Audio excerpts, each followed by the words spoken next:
Olá, tudo bom? Hoje eu vou falar para você sobre a pressão alta e vou te explicar como você pode fazer mudanças simples no seu dia a dia, começando hoje mesmo, para te ajudar a controlar essa condição de saúde que é muito preocupante. Muitas pessoas sofrem com a pressão alta e nem sabem, tanto que ela é muitas vezes referida como assassina silenciosa, porque pode causar problemas de saúde a médio e longo prazo e você pode nem perceber.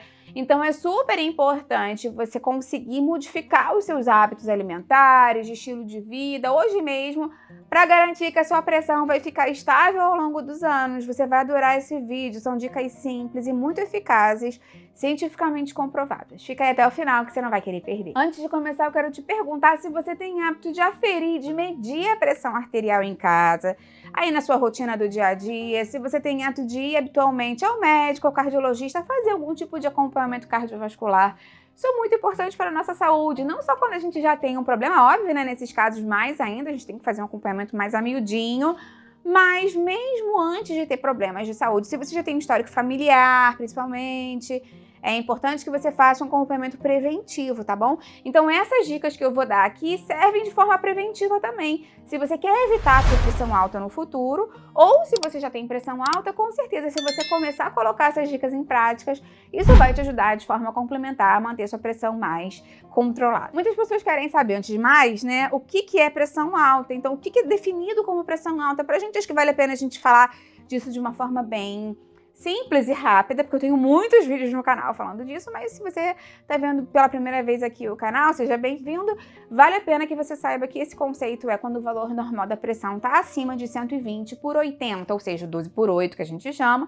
Se está acima disso, é importante que você faça um acompanhamento, porque esses são os valores limítrofes de pressão no nosso dia a dia, para garantir que a gente não vai ter nenhum tipo de complicação cardiovascular. Essa pressão alta pode estar relacionada a uma resistência vascular aumentada, quando as artérias ficam mais rígidas e tem mais dificuldade para o sangue passar por ali, né? Elas ficam mais durinhas, elas não conseguem vasodilatar tão bem. Ela pode estar relacionada à retenção de sódio, retenção de água, que faz com que você tenha mais líquido dentro da circulação sanguínea, causando um aumento da pressão, né? Só você pensar na mangueira, né? Quando ela tá com pouca água e com mais água, quanto mais líquido tem ali, mais pressão tem naquela água, é a mesma coisa. Pode estar relacionado com uma hiperatividade do sistema nervoso simpático, em situações de estresse crônico, a pessoa não consegue relaxar, não consegue abaixar a pressão, ou até mesmo com relação à disfunção do sistema renina, angiotensina e aldosterona, que também é outra questão hormonal que deve ser acompanhada e muitas vezes relacionada também com o equilíbrio de sódio, de potássio, de líquidos do nosso corpo. Independente da causa, vale a pena a gente saber que as pessoas com mais idade têm mais risco de ter pressão alta, pessoas com histórico familiar de hipertensão, por isso que é importante quando você vai ao médico falar como era a pressão da sua mãe, do seu pai, de seus avós, dos seus tios, principalmente se teve histórico de hipertensão maligna, né? Uma hipertensão muito alta, de muito difícil controle. As pessoas da raça negra têm mais dificuldade no controle da pressão arterial, estatisticamente comprovado. Então, essa pode ser uma outra questão que pode colocar a gente mais em risco. Com relação ao sexo, ela costuma ser mais comum nos homens antes dos 55 anos, mas depois que as mulheres entram na menopausa, isso fica um pouco indiferente. Então, se você é uma mulher depois da menopausa, saiba que você também pode estar em mais risco de aumentar a pressão arterial. E existem, claro, né, os fatores modificáveis, que é o que eu vou falar aqui agora, né, mudanças que você pode fazer no estilo de vida que podem te ajudar a melhorar a pressão arterial. Lembra que quando a pressão arterial não está bem controlada, quando a gente acaba não medindo, não prestando atenção nos sinais e nos sintomas, eu tenho um vídeo aqui no canal falando quais são, ao passar do tempo, essa pressão aumentada nos vasos pode causar problemas pra gente, problemas cardiovasculares como infarto, AVC, arritmia, pode causar retinopatia hipertensiva, problemas nos olhos, pode causar comprometimento cognitivo, demência e até mesmo problemas renais, porque essas arteríolas do rim que filtram o nosso sangue são muito delicadas, então quando a pressão ficar muito aumentada ali, pode não estourar, né, mas pode prejudicar o funcionamento dessas artérias, dessas arteríolas, desses capilares mesmo do próprio sistema renal, então isso pode causar doença renal a médio e longo prazo. Então, a ideia do vídeo não é te assustar, é só lembrar que pressão alta não é só pressão alta. ela pode causar outros problemas no nosso corpo. Por isso que ela é uma doença crônica, né? Porque ela é uma doença que você vai ter que continuar acompanhando por um tempo. Então, vamos começar a falar logo do que você pode começar a mudar hoje mesmo para ajudar a controlar a sua pressão. Primeira coisa que você deve fazer é controlar a ingestão de sódio. E quando eu falo controlar a ingestão de sódio, não quer dizer só o sal que você acrescenta na sua alimentação. Claro que com certeza isso tem que ser controlado. A gente sabe que o ideal é que a gente consuma o mínimo de sal possível e tente evitar ter o saleiro na mesa, porque isso causa pra gente, né, uma vontade, né, incontrolável às vezes de botar sal na comida. Então, deixa o saleiro lá na cozinha na hora de você preparar o alimento. E evita o consumo de alimentos processados. A gente já sabe hoje em dia que esses alimentos industrializados, processados, quanto mais processado o alimento, maior a chance dele naturalmente ter mais sódio, ter mais sal e às vezes até mesmo alimentos doces. Então a gente vê aí biscoitos, molhos ricos em sódio, mesmo sendo doces. Então observa sempre o rótulo para garantir e observa o rótulo na hora de comprar e comparar. Por exemplo, queijo branco. Às vezes não precisa nem ser um queijo necessariamente sem sal. Se você puder comprar o sem sal e acrescentar um pouquinho de sal a gosto na sua casa, melhor. Mas, por exemplo, às vezes 2 tipos de queijo Minas, com sal mesmo, um tem o dobro de sódio do que o outro. Então, observar isso na hora de comprar os alimentos vai te ajudar a manter a pressão mais equilibrada. Segunda coisa é tentar aumentar o consumo de potássio, que é um mineral que tem uma relação muito interessante com o sódio. A gente tem no nosso organismo o que a gente chama de bomba de sódio e potássio. Então, quanto mais potássio natural da alimentação a gente consegue pegar, mais estimula a excreção do sódio, que justamente contribui para a retenção de líquido e o aumento da pressão.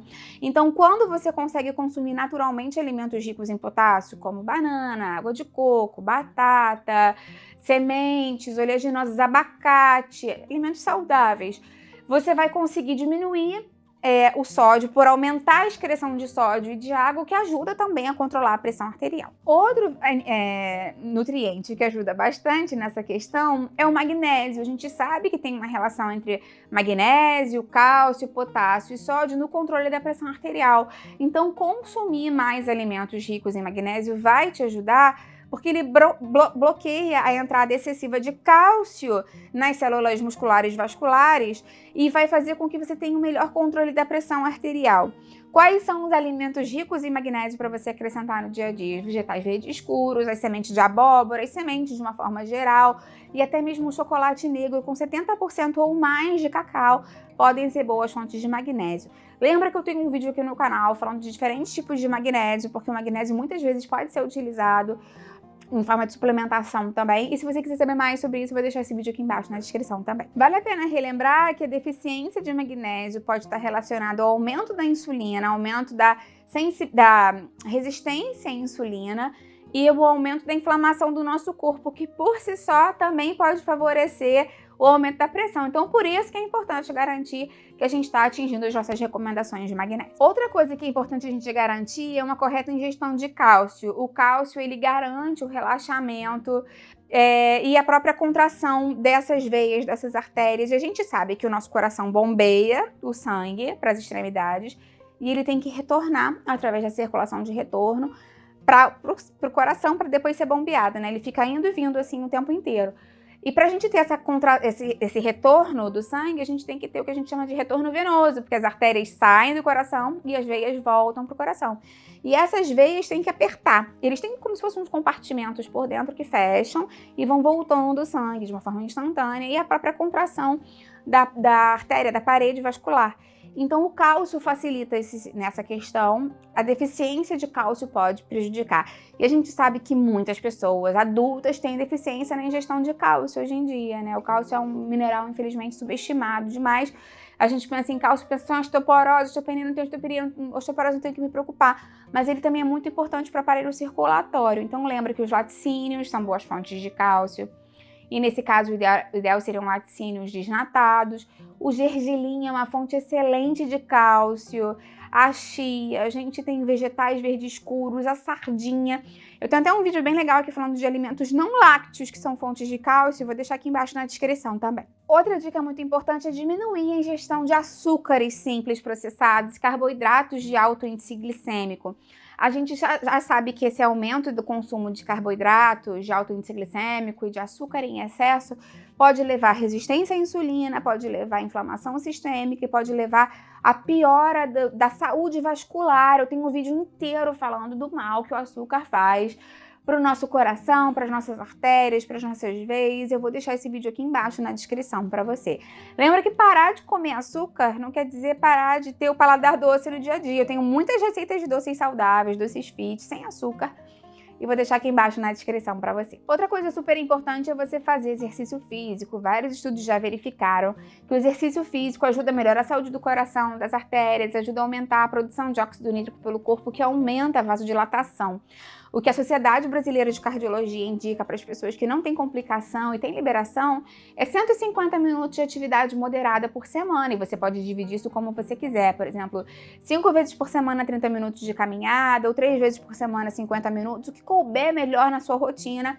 É importante que você faça pelo menos esse mínimo de atividade física. E novas recomendações, tem pedido também para a gente acrescentar pelo menos 2 dias na semana de exercício de força, de musculação, para aumentar a massa magra, ativar o metabolismo, melhorar a sensibilidade à insulina. Então, se você tiver liberação, conversa com seu profissional de educação física sobre isso para ele te orientar melhor. Outra coisa que é super importante é você tentar dormir melhor. A deficiência de sono, poucas horas de sono, ou até mesmo uma dificuldade de ter um sono reparador, pode prejudicar o que a gente chama de dipping noturno, que é um fenômeno em que a pressão arterial abaixa durante a noite. Esse processo é muito importante para a saúde cardiovascular. A pressão arterial tem que abaixar durante a noite. Mesmo que a sua pressão arterial esteja controlada, ela tem que ficar mais baixa do que o normal, do que normalmente ela está durante o dia, para favorecer a saúde cardiovascular. Então, o sono é de suma importância. E pessoas que não têm um sono reparador, muitas vezes não conseguem ter esse dipping noturno.